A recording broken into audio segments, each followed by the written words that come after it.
ये radio Pakistan podcast है। बिस्मिल्लाहिर्रहमानिर्रहीम, अस्सलाम वालेकुम नाजरीन व सामीन। रेडियो पाकिस्तान के पॉडकास्ट में प्रोग्राम मीज़ान के साथ मैं हूँ आपकी मेज़बान नाज़िश खटक। नाजरीन, ये प्रोग्राम मीज़ान हर मंगल शब 9:10 पर पेश किया जाता है। इस प्रोग्राम का मकसद क्या है? इस प्रोग्राम में हम उन शख्सियात को मदऊ करते हैं जिनका ताल्लुक़ हुकूमती किसी इदारे से होता है और वो किसी इदारे की सरबराही कर रहे होते हैं। इसमें हम वफाकी वज़रा, MNAs, MPAs, सैनेटर सबको मदऊ करते हैं और साथ ही हुकूमती इदारों के जो सरबराहान होते हैं उनको जो बुलाने का मकसद होता है ताकि हम आवाम की फलाह व बहबूद की बात की जा सके और एक अवेयरनेस जो है वो आवाम तक पहुंचाई जा सके। आज के इस प्रोग्राम में हम एक बहुत ही मखसूस टॉपिक जो कि बहुत ज़रूरी भी है उस पर बात करेंगे। टॉपिक हमारा क्या है? ब्रेस्ट कैंसर के हवाले से। उसके लिए जो हमारी मेहमान है वो बहुत ही एक स्पेशल शख्सियत हैं और इस ब्रेस्ट कैंसर की कैंपेन के हवाले से उन्होंने बहुत काम किया है। डॉक्टर हुमैरा महमूद है, head of oncology and radiology department, atomic energy और in charge breast cancer awareness campaign at Noori hospital. आपको खुशामदीद कहते हैं मैडम। मैडम, ये बताइएगा कि ब्रेस्ट कैंसर हम अब बहुत अरसे से सुनते आए हैं लेकिन बहुत सारे लोगों को अभी तक इसके बारे में उस तरह अवेयरनेस नहीं पहुंचाई जा सके। सो स्टार्ट में आप हमें एक ओवरव्यू दीजिए ब्रेस्ट कैंसर के हवाले से कि डिज़ीज़ कितनी जो है वो सीरियस है और इसके बारे में क्या अवेयरनेस जो है हम दे सकते हैं। थैंक यू कि आपने मुझे इनवाइट किया इतने इम्पोर्टेंट मौजू पे बहस करने के लिए। देखिए, ब्रेस्ट कैंसर जो है वो जिसको आम ज़बान में छाती का कैंसर भी कहा जाता है। वैसे तो कैंसर जिस्म के किसी भी हिस्से को मुतासिर कर सकता है, सर से लेकर पाँव तक, लेकिन ब्रेस्ट कैंसर की हम ज़्यादा बात इसलिए करते हैं कि ये कॉमनेस्ट कैंसर है।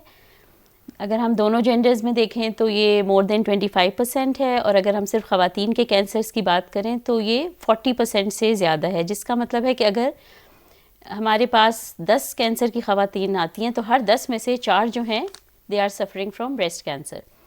और दूसरी बड़ी वजह जो है ब्रेस्ट कैंसर पे ज़्यादा डिस्कशन इसलिए की जाती है क्योंकि ये उन कैंसर्स में से एक है जिसका ना सिर्फ इलाज मुमकिन है बल्कि अगर ये बहुत ही अर्ली स्टेज में डिटेक्ट हो जाए तो उसको ख़त्म भी किया जा सकता है जड़ से, और इससे बचाव भी मुमकिन है अपने लाइफस्टाइल को और अपनी खुराक को मॉडिफाई करके।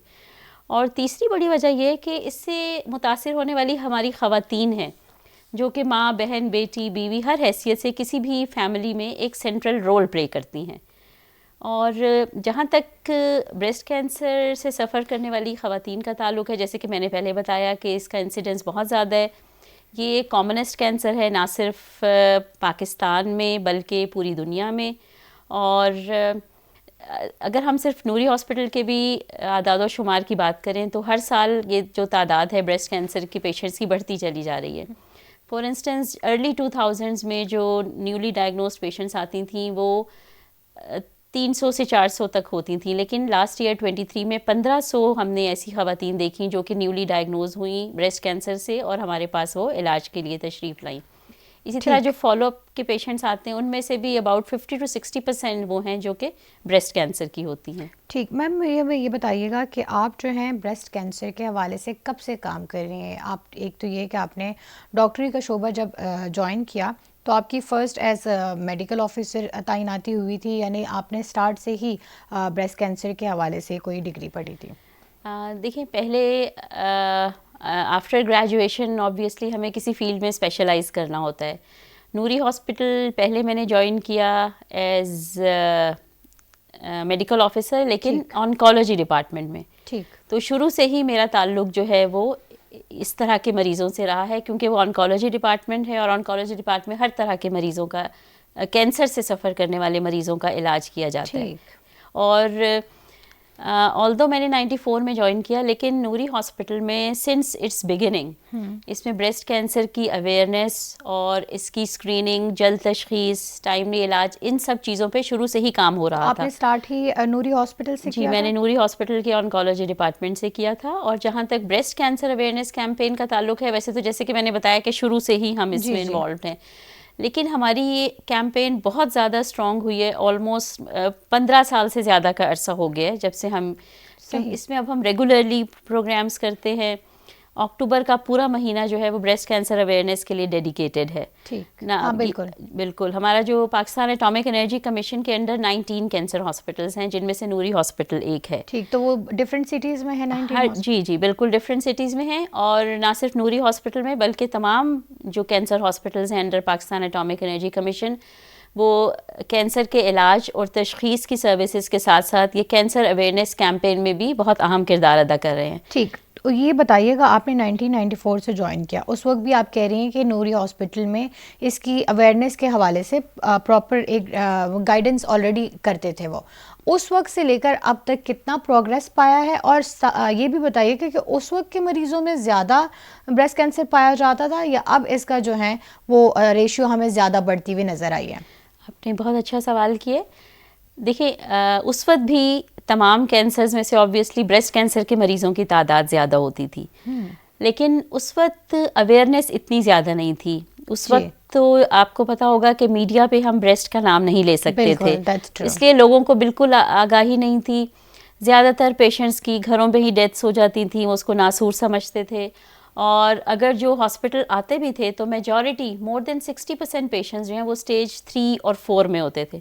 कैंसर की 4 स्टेजेस होती हैं, बिल्कुल। स्टेज 1 और 2 में जो है मोर देन 90% सर्वाइवल की हम बात करते हैं, लेकिन स्टेज 3-4 में ये कम हो जाता है। तो उस वक्त मोर देन 60% पेशेंट्स जो हैं वो स्टेज 3-4 में आते थे। लेकिन अब अगर मैं आपसे 2023 के स्टैटिस्टिक्स की बात करूं तो because of these awareness campaigns now more than 40% patients are coming in early stage. अच्छा, तो ये एक बहुत बड़ा फायदा है अवेयरनेस कैंपेन का, क्योंकि एक तो लोगों में अवेयरनेस बढ़ गई है, प्लस ये कि ऑब्वियसली हमारी डायग्नोस्टिक सर्विसेज बेहतर हो गई हैं। बिल्कुल, not only at Noori hospital but all over the country in all the PAC cancer hospitals. तो अब ज्यादा लोग डायग्नोज हो रहे हैं, ज्यादा लोग इनकरेज हो रहे हैं। बिल्कुल ठीक। ये बताइएगा कि स्टेजेस की आपने बात की कि इसके 4 स्टेजेस होते हैं। सो मोस्टली जो है जिनको अगर ये मर्ज खुदा न ख्वास्ता लाहक हो जाता है, सो किस स्टेज पे जाके आपको अमूमन पता चलता है या सिम्टम्स क्या होते हैं, आपको कैसे घर पे आपको कैसे पता चल सकता है? देखिए, इसमें ये जो हमारी अवेयरनेस कैंपेन है इसका मेन मकसद ये है कि लोगों को बताया जाए कि किस तरह से उनमें अगर खुदा न ख्वास्ता ये बीमारी हो गई है तो उसको अर्ली डिटेक्ट किया जा सकता है। एक तो ये है कि उनको इतना कॉन्शियस होना चाहिए कि जिस्म में ना सिर्फ ब्रेस्ट में कोई भी ऐसी तब्दीली महसूस हो जो कि ठीक ना हो रही हो आम दवाइयों से, तो वो डॉक्टर को रजू करें। ठीक है। अगर हम ब्रेस्ट कैंसर की बात करते हैं तो इसमें जो फर्स्ट एंड फॉरमोस्ट जो कॉमनेस्ट अलामत है वो है गिल्टी का नमूदार होना। लेकिन फॉर्चुनेटली सारी गिल्टियाँ कैंसर वाली नहीं होती, 50% कैंसर वाली हो सकती हैं और 50% नहीं होती। लेकिन इसका तयन आप खुद घर बैठे बैठे नहीं कर सकते। अगर आपको कोई गिल्टी फील होती है, आप डॉक्टर के पास जाएं, वो आपका मुआयना करेंगे, आपको सूटेबल टेस्ट से एडवाइस करेंगे और फिर पता चलेगा कि ये गिल्टी किस किस्म की है। उसके अलावा जो सिम्टम्स हो सकते हैं, जैसे निप्पल का अंदर चले जाना, स्किन का अंदर चले जाना, कोई डिस्कलरेशन होना या कोई ऐसा जख्म होना जो कि आम दवाइयों से ठीक ना हो रहा हो, ठीक, या कोई डिस्चार्ज होना, पर्टिकुलरली अगर ब्लड स्टेन डिस्चार्ज है। ठीक है। अच्छा, आमतौर पर कैंसर वाली गिल्टियाँ शुरू की स्टेजेस में पेनफुल नहीं होती, ठीक, क्योंकि ज़ाहिर है बहुत से लोग, क्योंकि हम ऑब्वियसली अपने बाजू यूज़ करते हैं डिफरेंट कामों के लिए, पर्टिकुलरली ख़वातीन एक्सरसाइज की तरह होता है, तो वो ये समझती हैं कि शायद ये जो दर्द हो रहा है वो भी ब्रेस्ट कैंसर की अलामत है। तो ऑब्वियसली कॉन्शियस तो होना चाहिए, आपको डॉक्टर के पास जाना चाहिए, लेकिन शुरू की स्टेजेस में ब्रेस्ट कैंसर की जो गिल्टियाँ होती हैं वो पेनलेस होती हैं, बगैर दर्द के होती हैं। आप नॉर्मली उसको घर पे डायग्नोज नहीं कर पाते। ऑब्वियसली उसके लिए आपको डॉक्टर के पास जाना है, और डॉक्टर भी मुस्तनद डॉक्टर, यानी ऑब्वियसली जिसकी फील्ड होती है वो ज़्यादा जल्दी उसको डिटेक्ट कर सकता है। तो अगर कोई ऐसा हो तो पाकिस्तान एटॉमिक एनर्जी कमीशन के 19 कैंसर हॉस्पिटल्स हर शहर में मौजूद हैं, हर बड़े शहर में।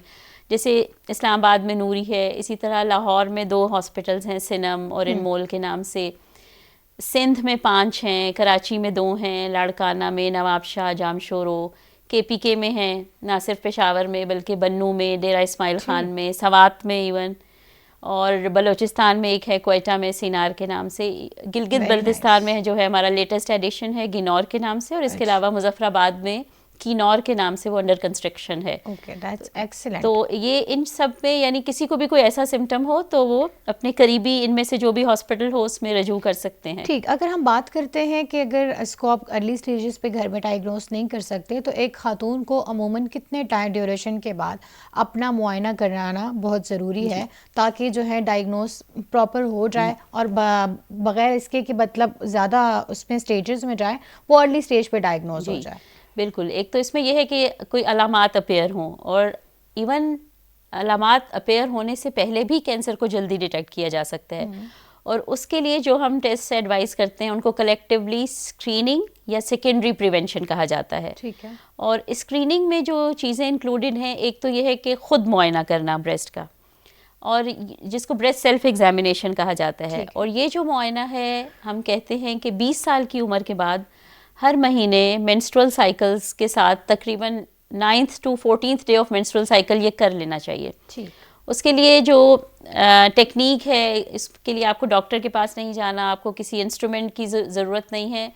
वो हमारे कुछ हमने एजुकेशनल मटेरियल प्रिपेयर किए हैं जिसमें वो टेक्निक लिखी हुई है। अदरवाइज अब तो गूगल पे भी हर चीज़ सर्च की जा सकती है, तो उस तरह से आप अपना लेकिन अगर गूगल पे देखा जाए तो इंसान कहता है मुझे हर एक बीमारी ही इलाज है। तो वे हमारे वो ब्रोशर्स हैं जो हमारी नूरी की रिसेप्शन से इजीली एक्सेसिबल है। तो उस पे वो टेक्निक मेंशन्ड है, यानी 20 साल की उम्र के बाद महीने में एक दफ़ा ये कर लेनी चाहिए। देखिए, आमतौर पर भी जो ब्रेस्ट की फीलिंग होती है वो ज़रा लंपी सी होती है, गिल्टी सी होती है, लेकिन अगर आप रेगुलरली मुआयना करेंगे तो कोई तब्दीली अगर नूनुमा होगी तो आप उसको जल्दी पिक कर लेंगे। बिल्कुल ठीक। अच्छा, ब्रेस्ट सेल्फ एग्जामिनेशन के बाद जो दूसरी दो अहम चीज़ें हैं स्क्रीनिंग में, वो हैं तिब्बी मुआयना या clinical examination by the doctor, and mammography. Mammography जो है वो स्पेशलाइज्ड एक्सरेज हैं।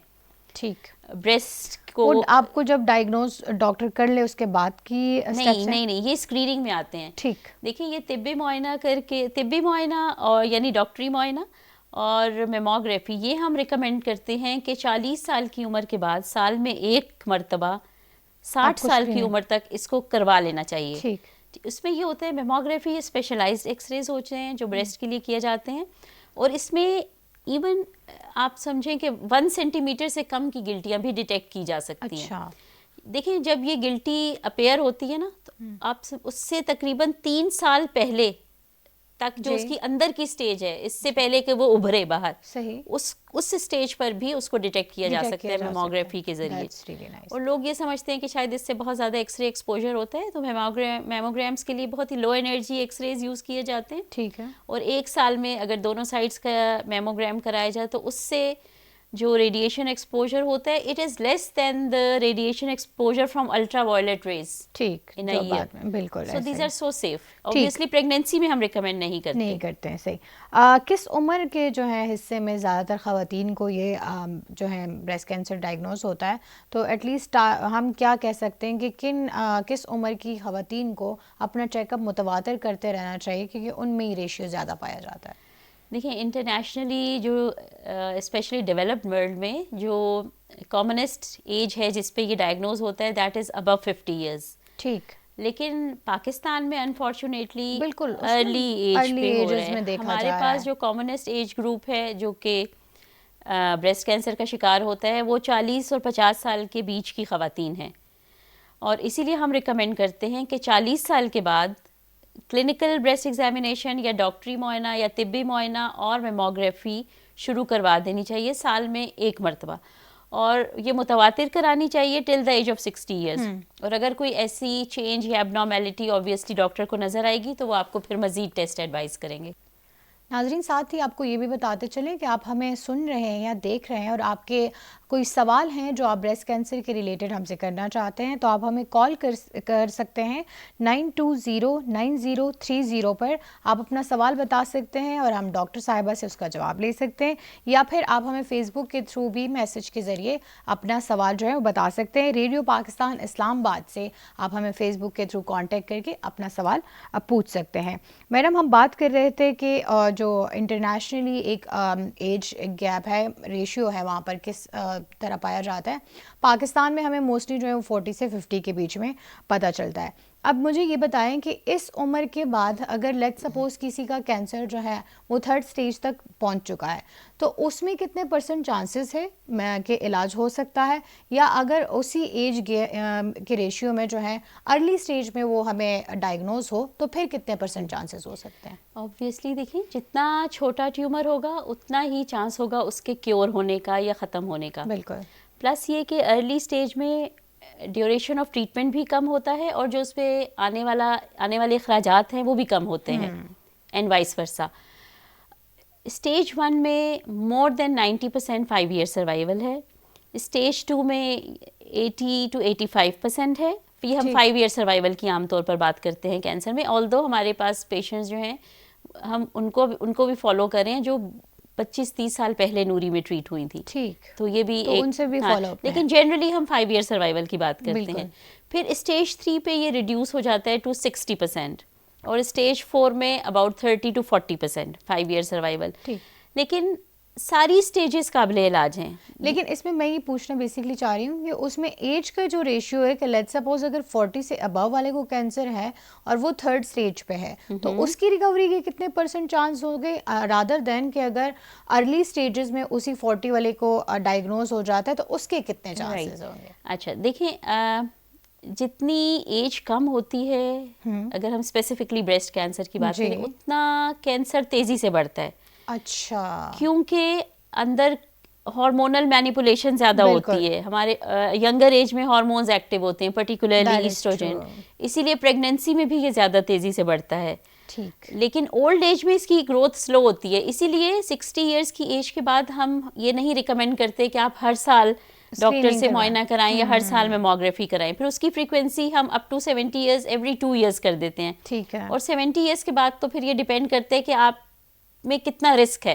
ठीक है। यानी अगर किसी की ऑब्वियसली किसी की पॉजिटिव फैमिली हिस्ट्री है, किसी में कोई ऐसी जीन्स पॉजिटिव हैं, तो उनको ऑब्वियसली फिर हम रिकमेंड करेंगे कि वो ज़्यादा जल्दी अपना स्क्रीनिंग के लिए वो तशरीफ लाएं। ठीक। सो मतलब बेसिकली हम कम उम्र जो ख़वातीन हैं उनमें जो है ये ज़्यादा तेज़ी से फैलता है, तो उनको अपना मुआयना ज़्यादा जल्दी करवाना चाहिए। अच्छा, एक और चीज़ ये बताई है कि जब कैंसर के बाद के स्टेजेस के लेट्स सपोज एक क्योर बंदा हो गया और अब वो उसका जो दौरानिया चल रहा है कि जिसमें उसने एहतियात करनी है, उसमें क्या खदशात होते हैं कि किन वजूहात से जो है वो दोबारा अटैक कर सकता है?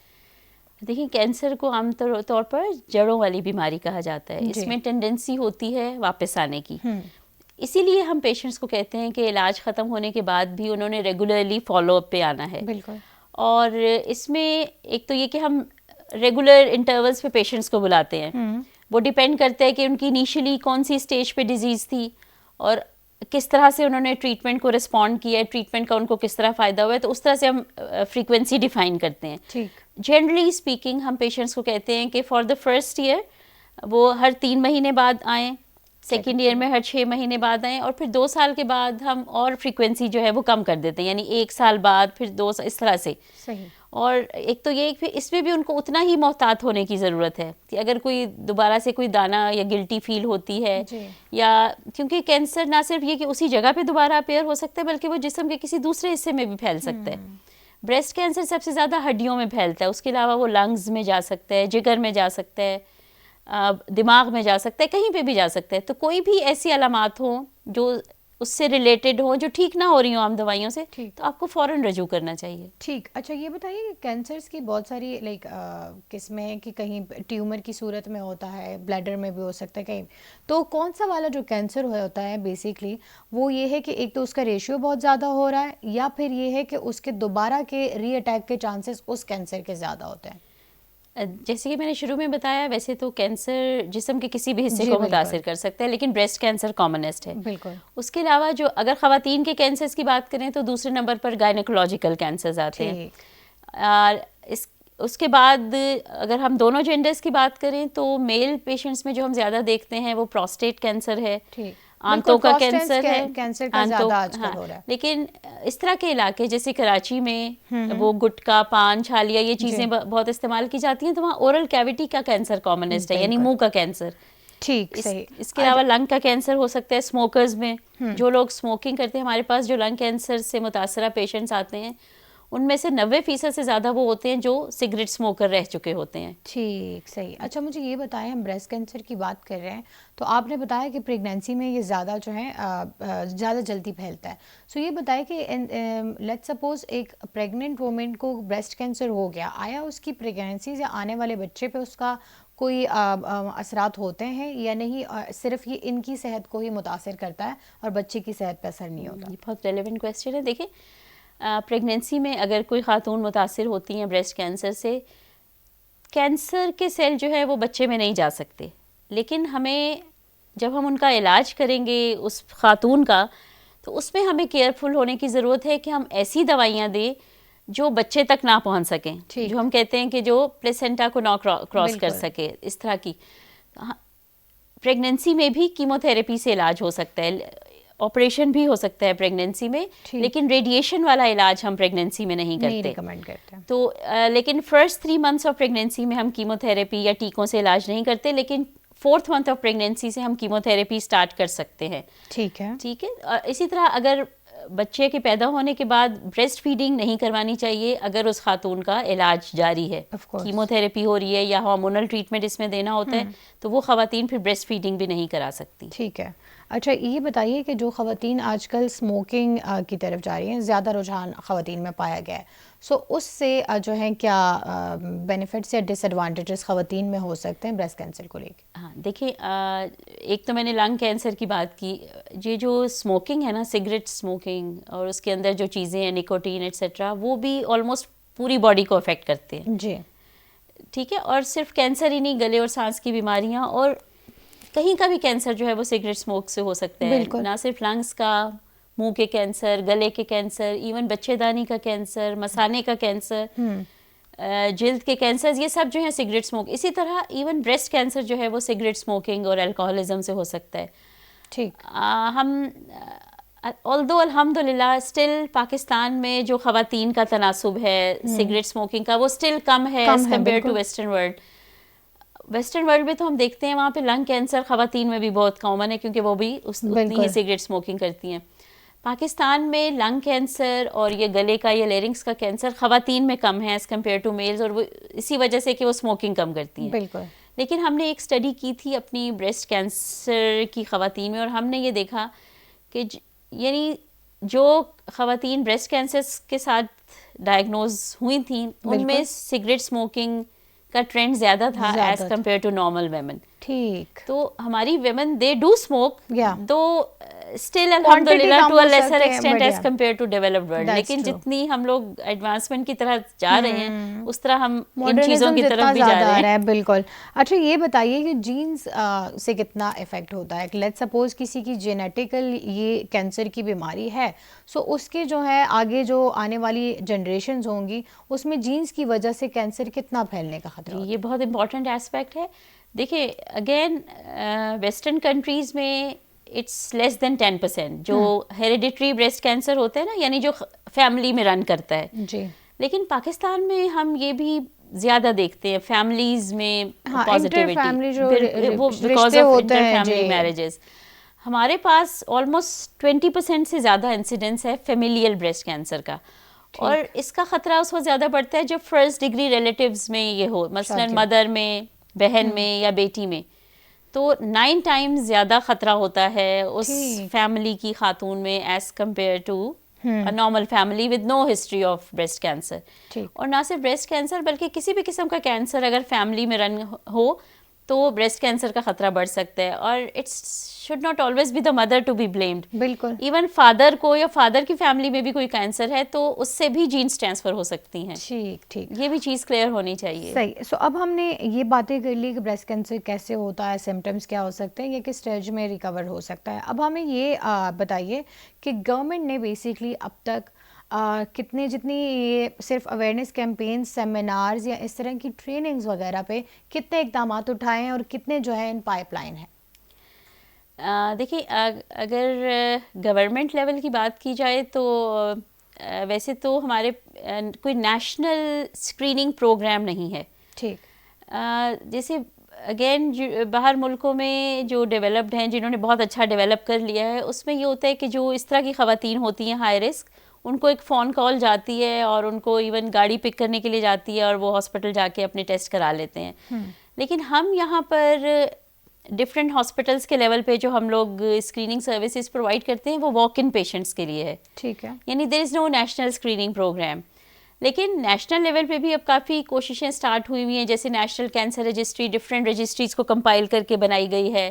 ठीक। उसमें पाकिस्तान एटॉमिक एनर्जी कमीशन की है, इसी तरह south cancer registry, Punjab cancer registry, उन सबको मिला के। इसी तरह जो प्रीवियसली हमारे प्रेसिडेंट थे उनकी जो वाइफ ने, उन्होंने काफ़ी प्रोग्राम्स किए पर्टिकुलरली ब्रेस्ट कैंसर के लिए। फिर मोबाइल फ़ोन पे एक मैसेज भी आता था। तो इस तरह से कुछ ना कुछ जो है वो हर लेवल पे हो रहा है। और ट्रेनिंग के लिहाज से अगर हम ट्रेन डॉक्टर्स की बात करें तो उस लिहाज से क्या इकदाम आते हैं? अगर हम ऑन्कोलॉजिस्ट की बात करें, देखिए हमारी जो पॉपुलेशन है वो अबाउट 24 करोड़ हो चुकी है, 240 मिलियन। लेकिन जो क्वालिफाइड रेडिएशन ऑन्कोलॉजिस्ट हैं या क्लिनिकल ऑन्कोलॉजिस्ट हैं मुल्क में, वो इस वक्त अबाउट 240-250 हैं। So per million there is just one oncologist. ये वजह नहीं है कि वो प्रोड्यूस नहीं हो रहे, प्रोड्यूस हो रहे हैं, लेकिन वो ड्रेन हो रहे हैं क्योंकि उनके लिए जॉब्स नहीं है। हाँ। तो और बाहर उनको ज़रूरत है, हमारी ट्रेनिंग किसी से कम नहीं है। It's at par with international standards, इसलिए हमारे train doctors they are in demand. तो उधर वो पास होते हैं और उधर जो है आपने बताया इंटरनेशनली भी हमारे doctors they are going to middle east, they are going to UK, Australia etcetera. तो उनको रोकने के लिए हमें कुछ करने की ज़रूरत है। ठीक है, वो यहीं पे पाकिस्तान में ही सर्व करें, जो हमारा एसेट है, definitely we should not lose them. अच्छा, एक और चीज़ है, आजकल हम चूंकि टेक्नोलॉजी से बहुत ज़्यादा जुड़ गए हैं, राइट?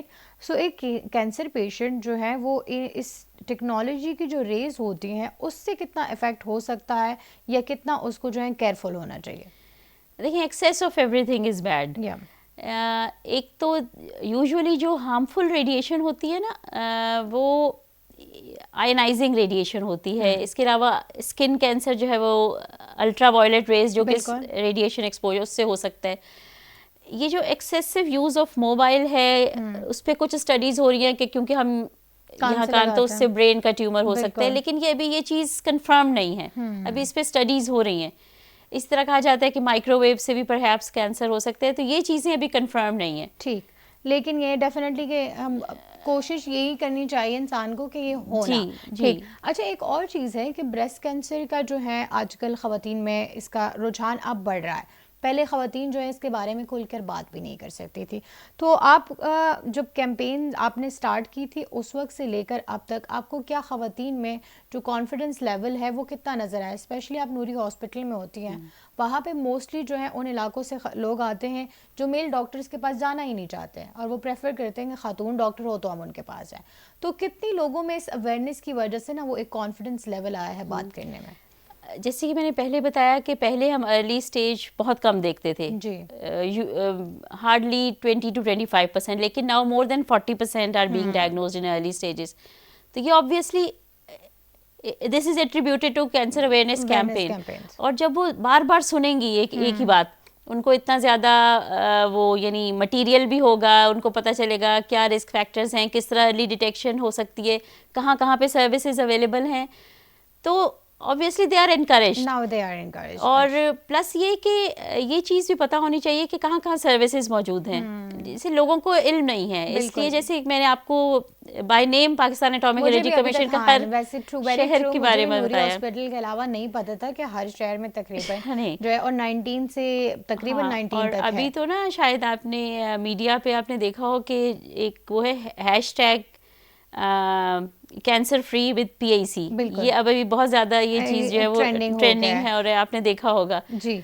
सो अच्छा, एक और चीज़ ये बता दीजिए कि फाइनेंसेस जो हैं मतलब वो किस तरह इफ़ेक्ट होती हैं? जैसे कि लेट्स सपोज एक कैंसर का पेशेंट है, अर्ली स्टेजेस में ही बेशक क्यों ना हो, लेकिन कौन से स्टेप्स जो हैं वो होते हैं जिसकी वजह से उसके फाइनेंसेस जो है इफ़ेक्ट होते हैं? मतलब एक बंदा जो नॉर्मल बंदा है वो कैंसर पेशेंट है और उसको बेयर करनी है मेडिकेशंस, फ़ीस वगैरह, तो कितने हद तक होती हैं ये फ़ीस वगैरह और किस तरह बंदा जो है वो एक मैनेज कर सकता है? देखिए, ऑब्वियसली कैंसर का इलाज लंबा है और महंगा है, लेकिन अगेन मैं यही कहूँगी कि हमारे जो हॉस्पिटल्स हैं 19 कैंसर हॉस्पिटल्स, इनमें जो सर्विसेज प्रोवाइड की जाती हैं ईदर फ्री ऑफ कॉस्ट और एट नॉमिनल चार्जेस। ठीक। इसके अलावा हमारा जो है ना बहुत अच्छा सोशल वेलफेयर डिपार्टमेंट है, नूरी में है, नूरी पेशेंट्स वेलफेयर सोसाइटी। इसी तरह हर हॉस्पिटल में डेडिकेटेड पेशेंट्स वेलफेयर सोसाइटी है, तो उसके थ्रू हम पेशेंट्स को हेल्प करते हैं।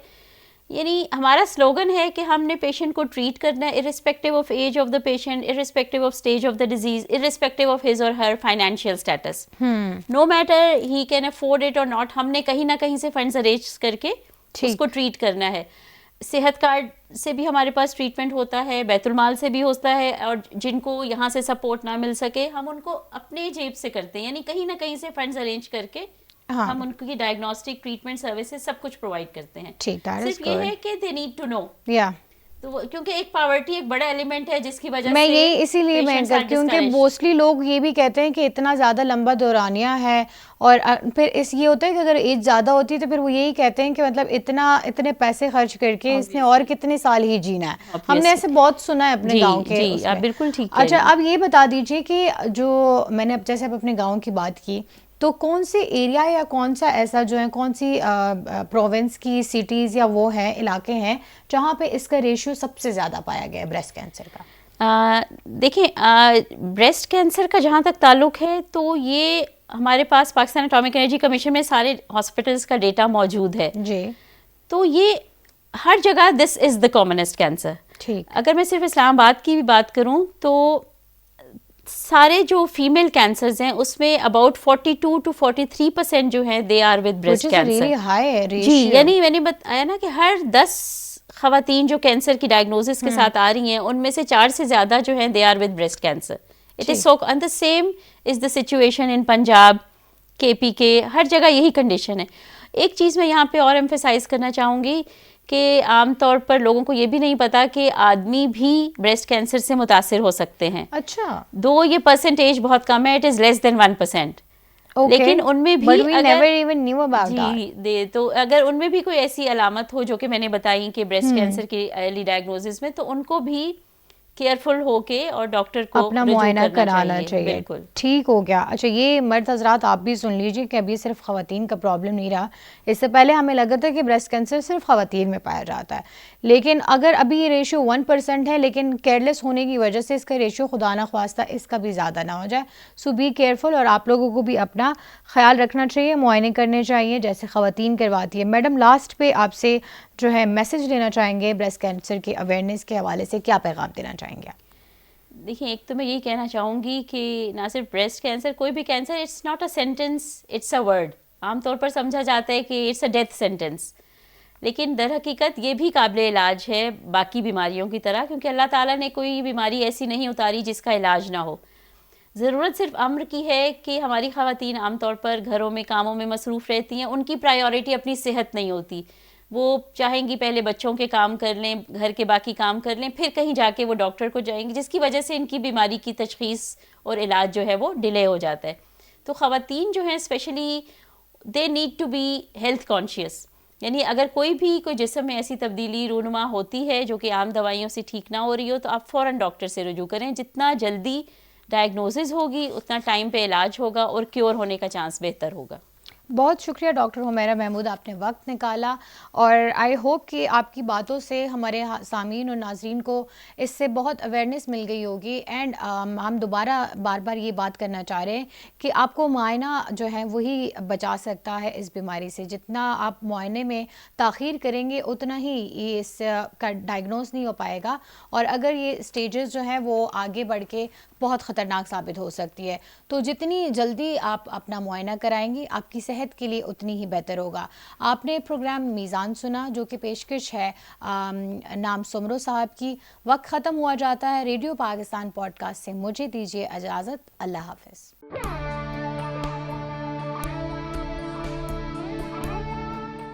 ये रेडियो पाकिस्तान पॉडकास्ट है।